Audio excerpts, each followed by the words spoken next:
পুলওয়ামা হামলায় পাকিস্তানি সেনার জড়িত থাকার ইঙ্গিত স্বীকার করলেন পাকিস্তানি বিমান বাহিনীর শীর্ষকর্তা। তবে কি 2019 সালের পুলওয়ামা সন্ত্রাসী হামলার নেপথ্যে ছিল পাকিস্তানি সেনাবাহিনী? এতদিন ধরে সরাসরি যোগ সাজস অস্বীকার করলেও এবার যেন সেই মুখোশ খুলে গেল। পাকিস্তান বিমান বাহিনীর জনসংযোগ মহাপরিচালক air vice marshal Aurangzeb Ahmed প্রকাশ্যে এক প্রেস কনফারেন্সে পুলওয়ামা হামলাকে কৌশলগত প্রতিভা বলে উল্লেখ করেছেন, যা কার্যত পাকিস্তানি সেনাবাহিনীর ভূমিকার দিকেই ইঙ্গিত দেয়। এই মন্তব্যের পর থেকেই ব্যাপক আলোড়ন সৃষ্টি হয়েছে। 2019 সালের 14 ফেব্রুয়ারি পুলওয়ামায় আত্মঘাতী হামলায় 40 জন ভারতীয় সিআরপিএফ জওয়ান শহীদ হয়েছিলেন।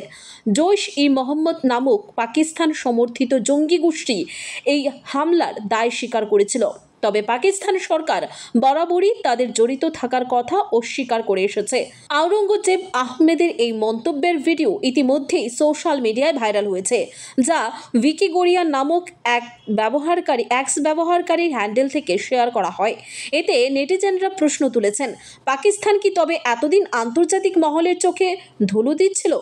এই নতুন মন্তব্য ভারত দীর্ঘদিনের দাবি এবং অবস্থানকে আরও জোরদার করেছে যে পুলওয়ামা হামলার নেপথ্যে পাকিস্তানের সরকারি মদত ছিল। এখন আন্তর্জাতিক মহল কোনো অবস্থায় নেই, সেটাই দেখার।